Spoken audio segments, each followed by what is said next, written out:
who writes documents. Madam కొంచెం తెలుగులో explain చేస్తారా మేడం?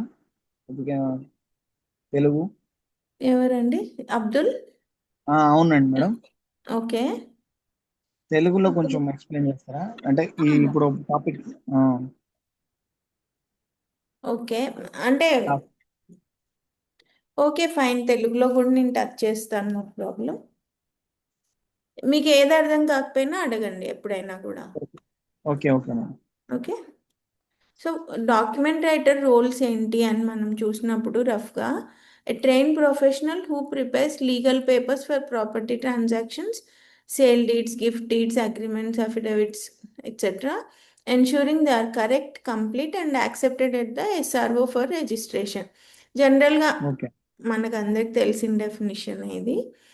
డాక్యుమెంట్ రైటర్ అంటే జనరల్లీ అన్ని డాక్యుమెంట్స్ మన దగ్గర ఉన్నవా అతనికి ఇస్తే he will draft the present deed, అంటే ఇప్పుడు జరిగే ట్రాన్సాక్షన్ సంబంధించి ఒకటి డ్రాఫ్ట్ చేస్తారు.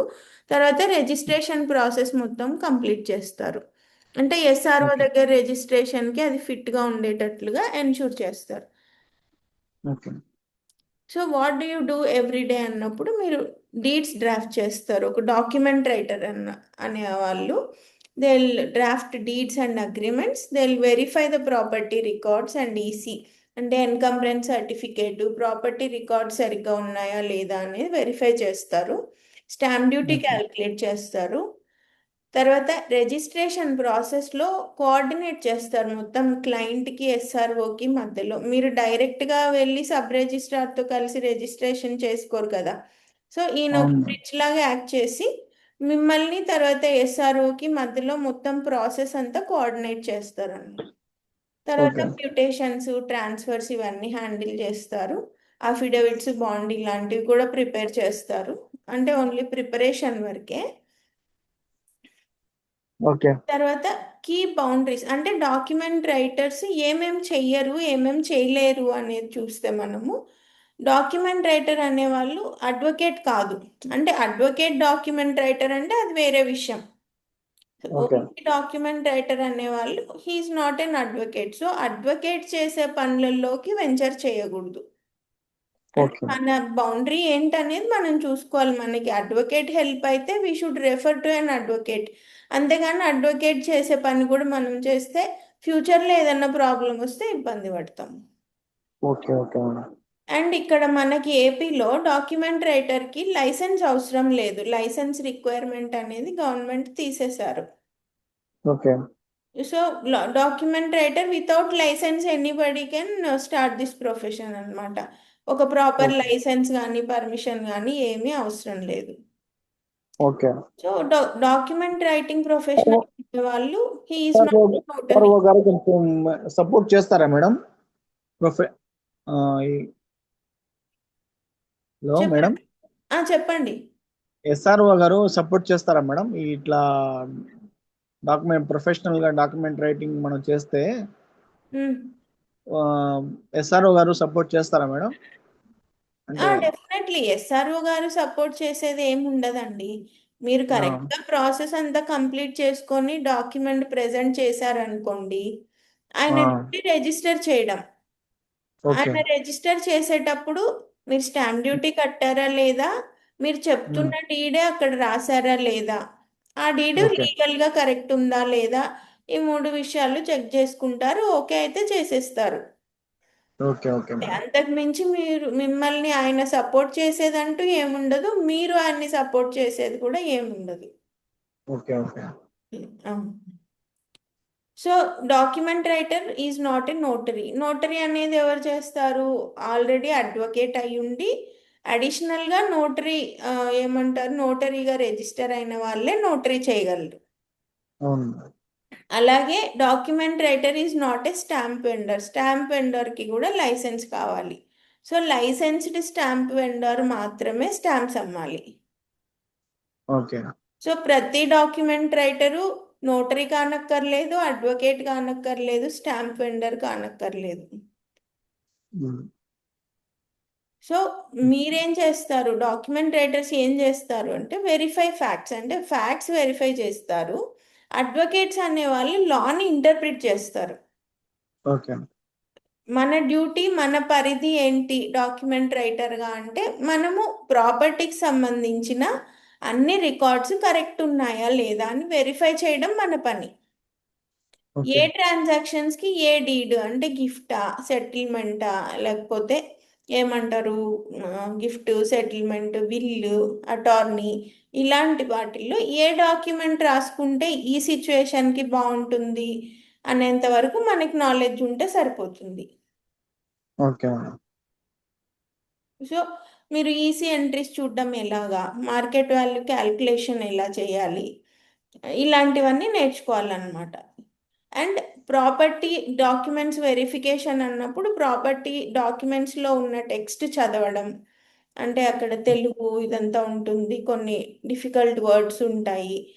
ఆ డాక్యుమెంట్ ఇంటెన్షన్ ఏంటి అంటే ఈ డాక్యుమెంట్ ద్వారా వీళ్ళు ఏం ట్రాన్స్ఫర్ చేయదలుచుకున్నారు అనేది కూడా మనం తెలుసుకోగలగాలి. ఇప్పుడు ఈ ప్రజెంట్ ఓకే. సిచ్యువేషన్లో ఒక ఫాదర్ వచ్చారు, పిల్లలకి నేను ప్రాపర్టీ ఇవ్వాలి అనుకుంటున్నాను అంటారు. అలాంటప్పుడు మీరు ఆయన ఏమో పార్టిషన్ డీడ్ చేస్తే సరిపోతుంది అంటారు, లేదు గిఫ్ట్ డీడ్ చేయాలి మీరు మీ పిల్లలకి ఇస్తున్నారు కాబట్టి అని మనం అంటాం. సో అలాగా ఏ సిచ్యువేషన్లో ఏంటి అనేది మనకు తెలిస్తే సరిపోతుంది. Okay madam. So we have to work with advocates and not against them. Advocates అనే వాళ్ళతో కలిసి మనం వర్క్ చేయాలి కానీ అడ్వకేట్స్కి అగెన్స్ట్గా కాదు.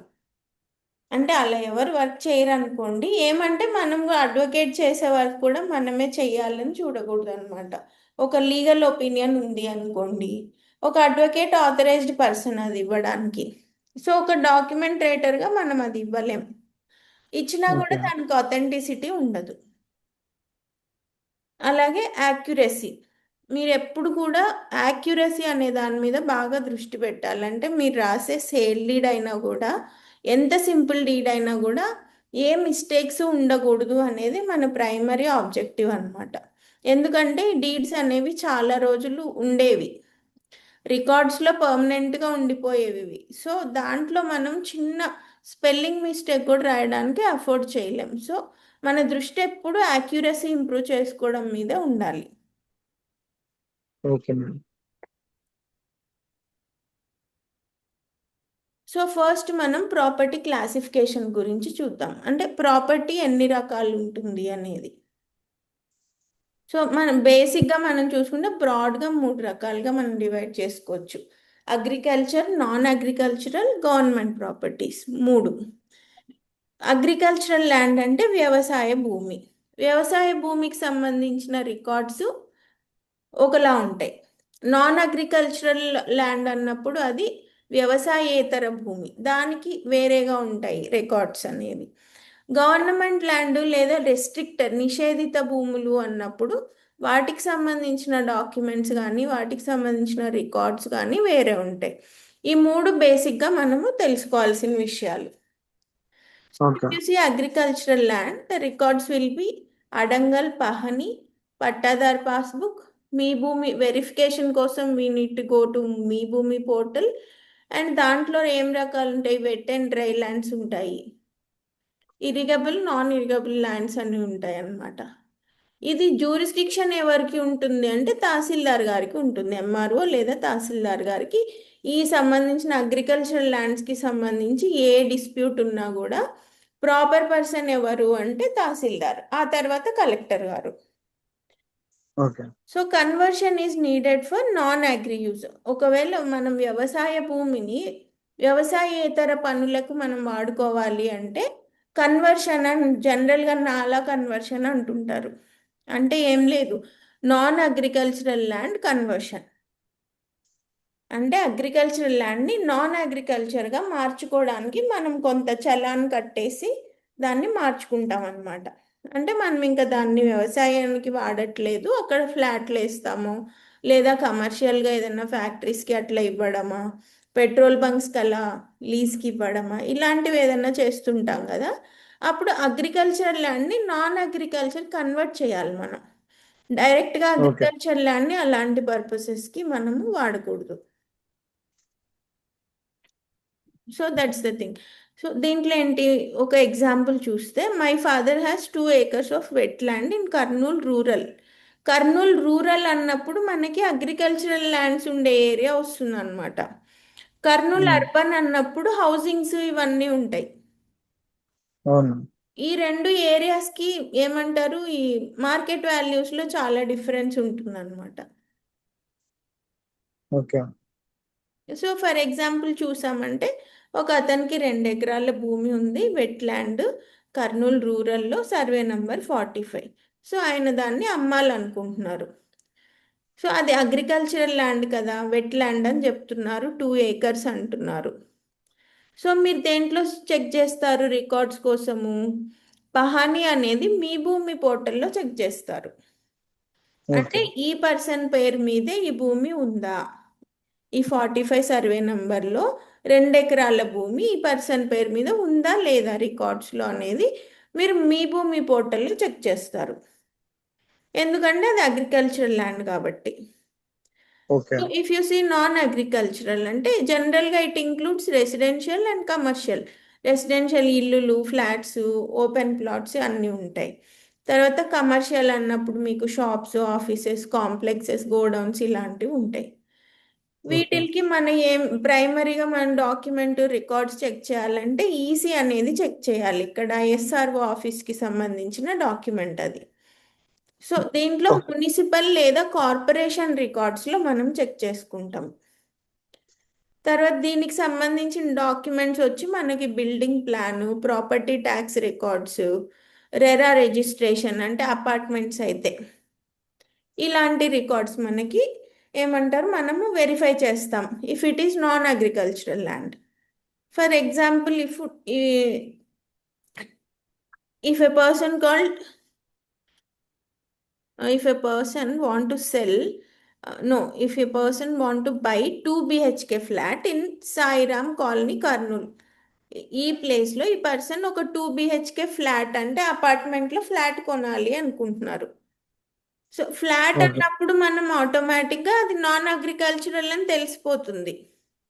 అవును మేడం. అలాంటప్పుడు మనం ఏం చేయాలి, ఈసీ అనేది చెక్ చేయాలంటే ఈ ఫ్లాట్ రికార్డ్స్లో ఎవరి పేరు మీద ఉంది అనేది మనకు తెలుస్తుంది.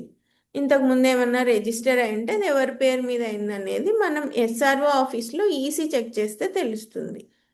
ఇంకొకటి ఓకే. మున్సిపల్ ట్యాక్స్ రిసిప్ట్స్ అంటే ట్యాక్స్ కట్టే వాళ్ళకి. జనరల్లీ మనకి అర్బన్ ప్రాపర్టీ ఏది ఉన్నా కూడా, ఇల్లు, అపార్ట్మెంట్స్, ప్లాట్స్ ఏమున్నా కూడా మనము ట్యాక్స్ కడతాం దానికి, మున్సిపల్ ట్యాక్స్. ఓకే. ఆ ట్యాక్స్లో ఒకటి అసెస్మెంట్ నంబర్ ఉంటుంది.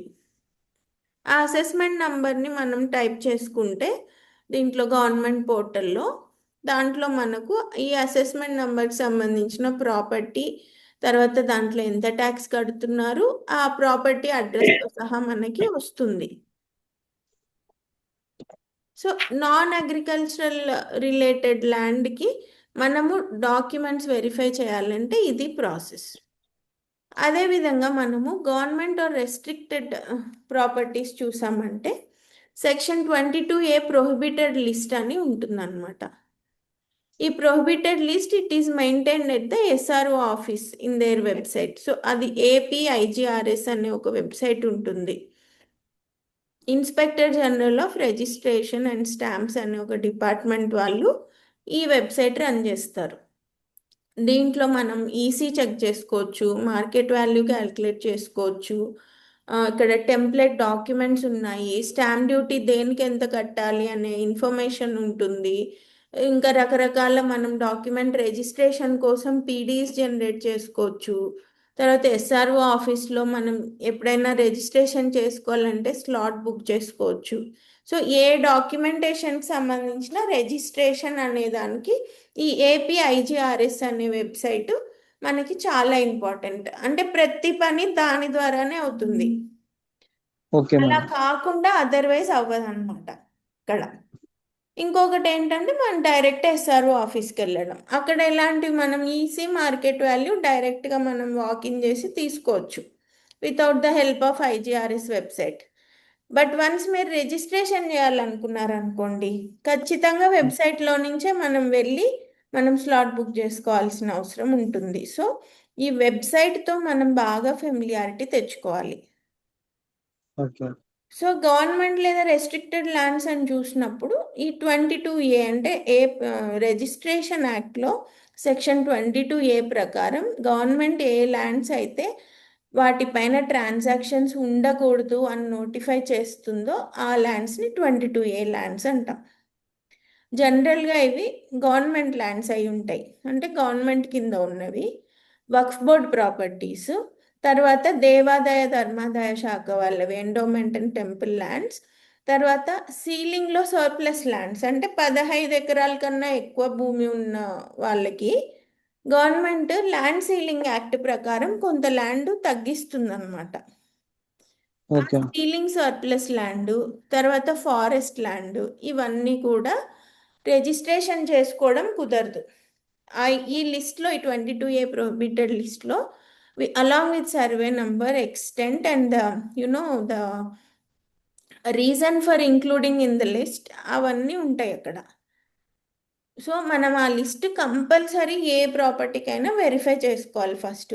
మనకి ఇప్పుడు మనం డీల్ చేయబోయే ప్రాపర్టీ ఆ లిస్ట్లో ఉందా లేదా అని చూసుకోవాలి. అదనమాట. So if you see for example someone offered me cheap land near the highway, ఎవరో నీకు చాలా తక్కువకు అమ్ముతా అన్నారు, అప్పుడే మనం డౌట్ పడాలన్నమాట. ఇప్పుడు ఇక్కడ ల్యాండ్లో మీకు అట్లీస్ట్ మినిమం ఐడియా ఉంటుంది, సరే ఈ సరౌండింగ్స్లో ఎంత వాల్యూకి ల్యాండ్ అమ్ముడవుతుంది అనేది మినిమం బేర్ మినిమం తెలిసే ఉంటుంది అందరికీ. దానికంటే చాలా రెట్లు తక్కువకు అమ్ముతా అని అంటున్నాడు ఒక అతను. అలాంటప్పుడు మీరు ఇమ్మీడియట్గా చూసుకోవాల్సింది ప్రొహిబిటెడ్ లిస్ట్.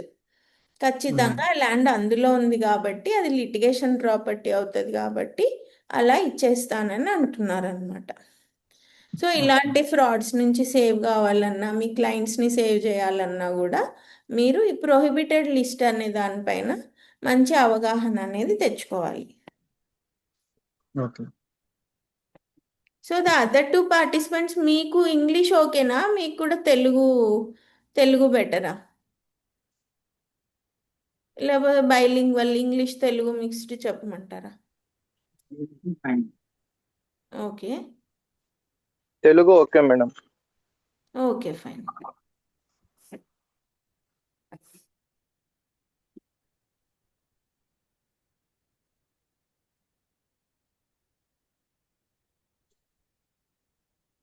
సో ఇప్పుడు మీ ప్రొఫెషనల్ ఎకోసిస్టమ్ అంటే ఒకవేళ ఇన్ కేస్ ఒక డాక్యుమెంట్ రైటర్ ప్రొఫెషన్లో అతని సరౌండింగ్స్లో ఏముంటాయి అంటే అతను ఎవరెవరితో డీల్ చేస్తారు అనేది చూసుకుంటే దీంట్లో మెయిన్గా 6 స్టేక్ హోల్డర్స్ అనే వాళ్ళు ఉంటారనమాట. మెయిన్లీ 6 టైప్స్ ఆఫ్ పీపుల్తో మీరు డీల్ చేస్తారు.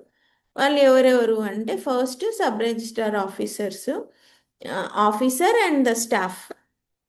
దాంట్లో మీరు ఏం చేస్తారు, రిజిస్ట్రేషన్స్, ఈసీ, సర్టిఫైడ్ కాపీస్ ఇవన్నీ దాంట్లో మీరు తెచ్చుకుంటారు. సో మీరు ఎస్ఆర్ఓ ఆఫీస్ అనేది రెగ్యులర్గా విజిట్ చేయడము, ఇలా చేయడం వల్ల మీరు స్టాఫ్తో మంచి ర్యాపో అనేది డెవలప్ చేసుకుంటారు. తర్వాత బయ్యర్స్ అండ్ సెల్లర్స్, మెయిన్గా మీకు బిజినెస్ తీసుకొచ్చే వాళ్ళు, వీళ్ళని క్లయింట్స్ అంటాము. సో మీ సర్వీసెస్కి పే చేసేది వాళ్ళే కాబట్టి they are the most important people. So మెయిన్గా మీరు ఎంత తక్కువ మిస్టేక్స్ చేసి ఎంత సీమ్లెస్గా మీరు ప్రాసెస్ చేయగలిగితే మీరు అంత ట్రస్ట్ అనేది బిల్డ్ చేసుకుంటారు. సో లాంగ్ రన్లో మీకు కంటిన్యూస్ ఇన్ఫ్లక్స్ ఆఫ్ కస్టమర్స్ ఉండే అవకాశం ఉంటుంది. థర్డ్ వన్ వచ్చి బ్యాంక్స్తో మీరు ఇన్ కేస్ టైఅప్ చేసుకోగలిగితే బ్యాంక్ వాళ్ళు కూడా మీకు మంచి క్లయింటైల్ బిల్డప్ చేస్తారు. తర్వాత అడ్వకేట్స్, అంటే మీరు ఏదైనా ప్రాపర్టీ డిస్ప్యూటెడ్గా ఉన్నా ఏదైనా డౌట్ ఉన్నా మీరు అడ్వకేట్స్తో కంటిన్యూస్గా ఏమంటారు డిస్కస్ చేస్తూ ఉంటారు. సో అడ్వకేట్స్తో కూడా మీరు మంచి ర్యాపో అనేది పెట్టుకోవాలి. కొంతమందిని మీరు రెఫర్ చేయడానికి కొంతమంది కాంటాక్ట్స్ని అయినా మీరు మెయింటైన్ చేయడం మంచిది. తర్వాత రియల్ ఎస్టేట్ ఏజెంట్స్ డైరెక్ట్ మీకు క్లయింట్స్ని తీసుకొచ్చే అవకాశం ఉంటుంది. వాళ్ళు ఎందుకంటే ప్రాపర్టీస్తోనే డీల్ చేస్తారు, వాళ్ళకి ఎలాగైనా డాక్యుమెంటేషన్ అనేది అవసరం. సో మీరు అట్లీస్ట్ ఒక 10 యాక్టివ్ ఏజెంట్స్ని మీరు కాంటాక్ట్లో పెట్టుకుంటే మీకు స్టడీగా బిజినెస్ వచ్చే ఛాన్సెస్ ఎక్కువగా ఉంటాయి. తర్వాత రెవెన్యూ ఆఫీసర్స్, అంటే మనం ఎంఆర్ఓ ఆఫీసు, మున్సిపల్ ట్యాక్స్కి సంబంధించి అర్బన్లో వీళ్ళు అక్కడ స్టాఫ్ వీళ్ళందరితో కూడా మీరు కాంటాక్ట్స్ మెయింటైన్ చేస్తే మీకు వాళ్ళ ద్వారా కూడా బిజినెస్ వచ్చే అవకాశం ఉంటుంది.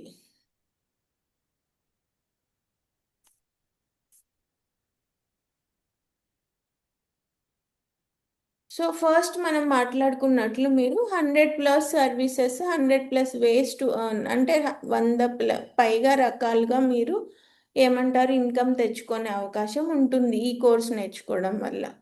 సో ఫర్ ఎగ్జాంపుల్ చూస్తే మనకి మేజర్ డీడ్స్ చూసుకున్నప్పుడు చాలా రకాల డీడ్స్ ఉన్నాయి. మేజర్గా ట్రాన్సాక్షన్ అయ్యే డీడ్స్ చూసుకుంటే మనకి 35+ టైప్స్ ఉన్నాయి. తర్వాత అఫిడవిట్స్ అనేవి ఒక 16+ టైప్స్ ఉన్నాయి. రిజిస్ట్రేషన్ సర్వీసెస్ 20కి పైగా ఉన్నాయి, మ్యూటేషన్వి కూడా. తర్వాత స్పెషలైజ్డ్ సర్వీసెస్ ఒక 20. టోటల్గా మీరు ఒక 100 సర్వీసెస్ టార్గెట్ చేశారనుకోండి, అంటే మినిమం ఇన్ని సర్వీసెస్ ఖచ్చితంగా చేయొచ్చు బేసిక్గా. So Kurnool real fee examples from Kurnool practice అంటే కర్నూల్లో ప్రాక్టీస్ చేస్తే నిజంగా మీకు ధరలు ఇంత ఈ రేంజ్లో ఉన్నాయన్నమాట కర్నూల్లో. సో అంత అంటే కరెక్ట్గా ఎంత ప్రైస్ ఉంటుంది అనేది చెప్పలేమన్నమాట. డీ టు డీ డిఫర్ అవుతుంది. ఒక్కొక్క డాక్యుమెంట్ రైటర్కి ఫీజు వేరే ఉంటుందన్నమాట. సో మోస్ట్ ఎక్స్పీరియన్స్డ్ వాళ్ళు కొంచెం ఎక్కువ తక్కువ తీసుకోవచ్చు, ఒక్కొక్కళ్ళు ఒకలాగా ఛార్జ్ చేస్తుంటారు. సో కరెక్ట్గా ఇంత అనేది అయితే చెప్పలేం, బట్ ఈ రేంజ్లో అయితే ఉంటుంది ఫీజు. ఇనీషియల్గా స్టార్ట్ చేసుకునే వాళ్ళు మినిమంతోనే మొదలు పెట్టాలి, ఎందుకంటే ఎక్కువ పే చేయడానికి ఇష్టపడరు క్లయింట్స్. సో ఎంత ఫీజు ఛార్జ్ చేస్తాం అనేది కూడా ఒక స్ట్రాటజీ అనమాట. దాన్ని మనం ప్రాపర్గా ప్లే చేస్తే మనం కరెక్ట్గా దాన్ని ఏమంటారు ప్రైజింగ్ అనేది పెట్టుకోవచ్చు. So for example sale deed drafting అనుకోండి. సేల్ డీడ్ అప్పుడు మీ ఫీజు ఎంత, ఒక 2000 నుంచి 3500 వరకు ఉంటుంది. మీకు ఎంత టైం పడుతుంది అంటే 2 to 3 hours పడుతుంది ఈజీగా. సో మంత్లీ వాల్యూమ్ వచ్చి మీకు 8 to 12 వస్తే సరిపోతుంది. 8 to 12 వచ్చాయి అనుకోండి ఫర్ ఎగ్జాంపుల్. సో మినిమం వేసుకోండి 2000 రూపీస్.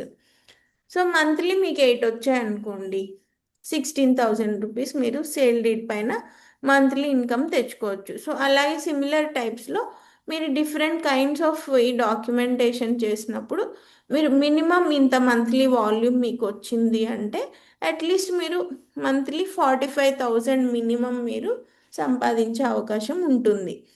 ప్లస్ టైం టేకింగ్ కూడా అన్నిటికీ ఎక్కువ ఉండదు, కొన్నిటికి చాలా తక్కువ ఉంటుంది, కొన్నిటికి ఎక్కువ ఉంటుంది. సో అట్లా మీరు మేనేజ్ చేసుకోవచ్చు.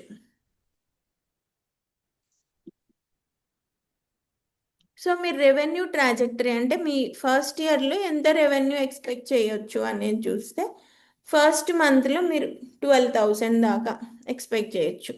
సో అలా మీరు స్టడీ గ్రోత్ పాత్లో చూసుకున్నారు అంటే మినిమం ఇయర్ ఎండింగ్ సరికి మీకు మంత్లీ 70,000 అయినా వచ్చేటట్లుగా మీరు డెవలప్ చేసుకోవచ్చు. అంటే ఇదంతా డిపెండ్స్ ఆన్ మీ డెడికేషన్ ఒకటి, మీరు క్లయింట్స్ని తెచ్చుకునే విధానం ఒకటి, మీరు క్లయింట్స్తో రియాక్ట్ అవ్వడం, ట్రస్ట్ బిల్డ్ చేసుకోవడం, మీ కాంటాక్ట్స్ ఇవన్నీ చాలా ప్లే చేస్తాయి అన్నమాట.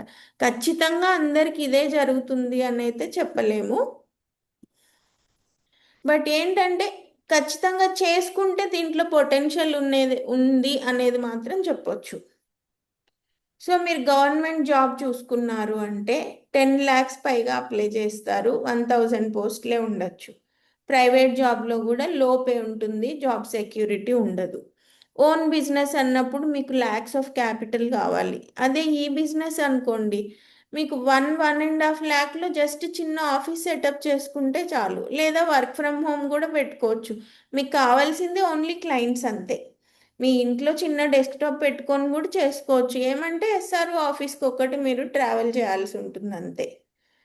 సో ఈ డాక్ రైటింగ్ అనే ప్రొఫెషన్ మీరు ఎంచుకున్నారు అంటే 1,000 పెడితే మీకు 70,000 పర్ మంత్ తెచ్చుకునేంత వరకు అవకాశం అయితే ఉంటుంది. బట్ మీరు స్కిల్ బిల్డ్ చేసుకోవడం పైన అది డిపెండ్ అవుతుంది. అది కూడా అంత డిఫికల్ట్ కాదు. దానికోసం లైసెన్స్ అక్కర్లేదు, ఎక్స్పెన్సివ్ కోచింగ్స్ అవసరం లేదు, ఎక్స్పెన్సివ్ ఫర్నిచరు ఆఫీస్ సెటప్ అవసరం లేదు, జస్ట్ కాంటాక్ట్స్ ఉంటే చాలు.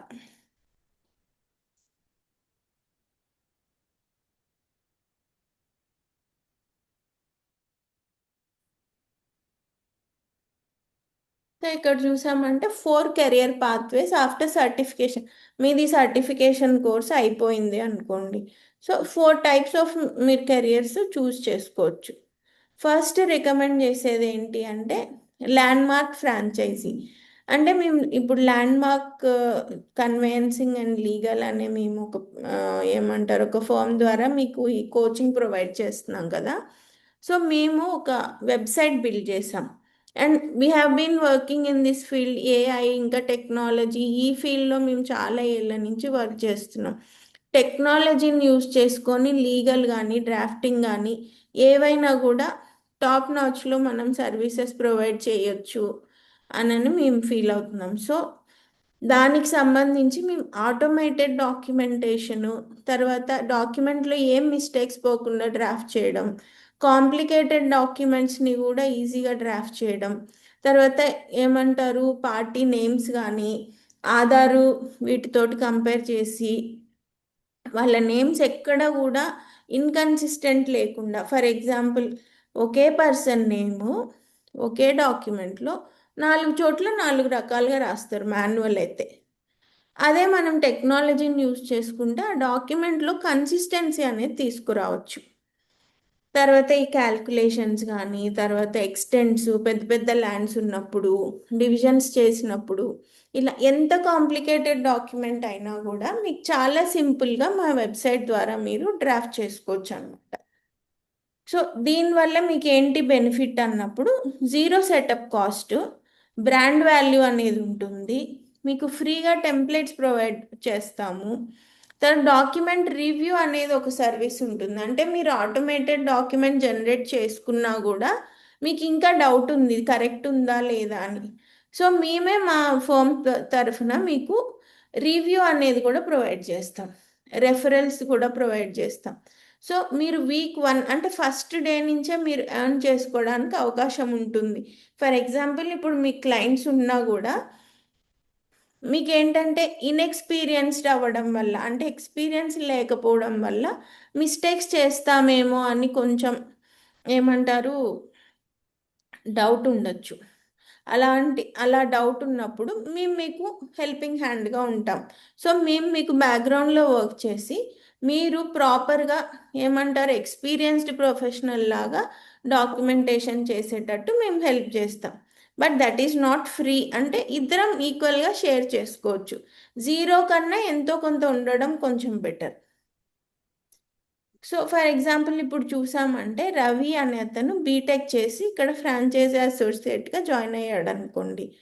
మంత్ 1 నుంచి 14,000 అఫిడవిట్స్ అండ్ ఈసీస్తోనే సంపాదిస్తున్నాడు.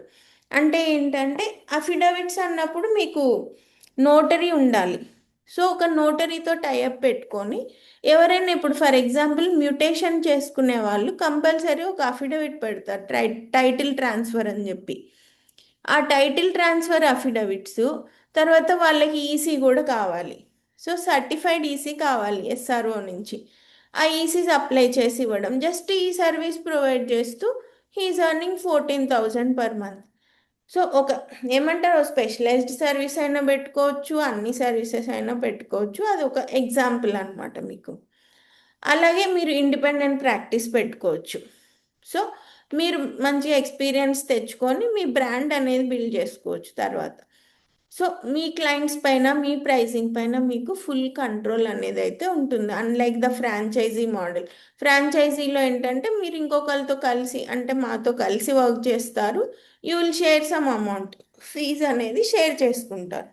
అదే మీరు ఇండిపెండెంట్ ప్రాక్టీస్ పెట్టుకున్నారు అంటే కొంత ఎక్స్పీరియన్స్ తెచ్చుకొని మీకు కంప్లీట్ కంట్రోల్ అనేది ఉంటుంది మీ క్లయింట్స్ మీద, మీ ప్రైజింగ్ మీద. సో ఇండిపెండెంట్ ప్రాక్టీస్ అనేది సునీత 8 మంత్స్ తర్వాత స్టార్ట్ చేయగలిగింది. అంటే ఈ 8 మంత్స్లో ఏంటంటే తను నేర్చుకుంది, ఇంకా ఎక్స్పీరియన్స్ బాగా తెచ్చుకుంది. అంటే మా దగ్గర నేర్చుకున్న కోర్సు ప్లస్ ప్రాక్టీస్ అనమాట. సో ఆ తర్వాత తను స్టడీగా ఎర్న్ చేస్తుంది 65,000 per month with her own office.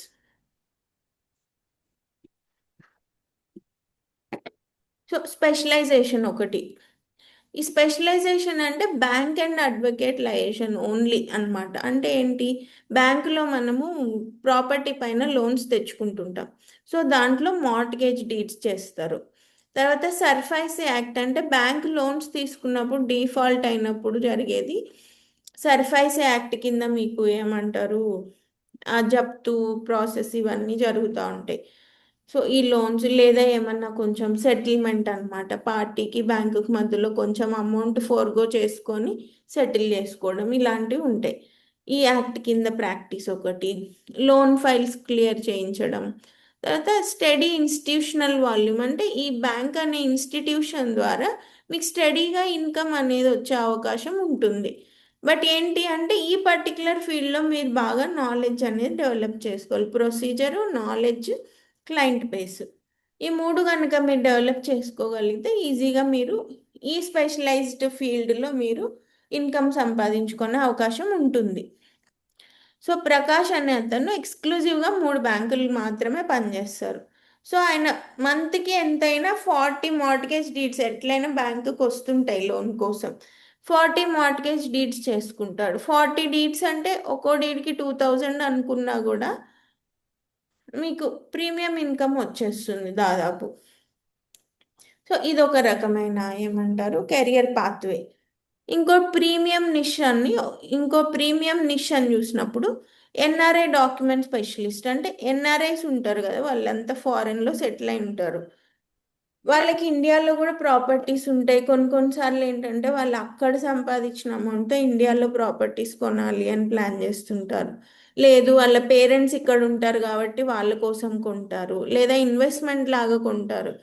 So ఇలాంటప్పుడు వాళ్ళు ఇక్కడికి రాలేరు, కానీ ప్రాపర్టీ కొనాలి వాళ్ళు. ఇట్లాంటి ప్రాసెస్ని మీరు సీమ్లెస్గా వాళ్ళకి ఇబ్బంది లేకుండా ఎన్ఆర్ఐస్కి మీరు చేయగలిగారు అనుకోండి, అదొక స్పెషలైజ్డ్ సర్వీస్ అన్నమాట. సో మీకు ఇన్కమ్ కూడా హై ఉంటుంది దీంట్లో, ఎందుకంటే NRIs they are ready to pay any amount but they want quality service. So ఇలాంటివి కూడా మీరు చేసుకోవచ్చు. సో దీంట్లో ఒక లక్ష్మి అనే ఆమె ఎన్ఆర్ఐ క్లయింట్స్ని ఒక్కటే హ్యాండిల్ చేస్తుంది త్రూ హర్ కాంటాక్ట్స్. సో ఒక 6 నుంచి 8 పవర్ ఆఫ్ అటార్నీస్ ఒక మంత్కి చేసినా కూడా యావరేజ్గా తనకి 12,000 పర్ అటార్నీ అనుకున్నా కూడా చూసుకోండి మరి మీరే. 6 అనుకున్నా చాలా అమౌంట్ యాక్చువల్లీ. 6 × 12 60,000 ప్లస్ ఒక 12,000 72,000 పర్ మంత్ ఈజీగా అన్ చేయొచ్చు. So it all depends on how you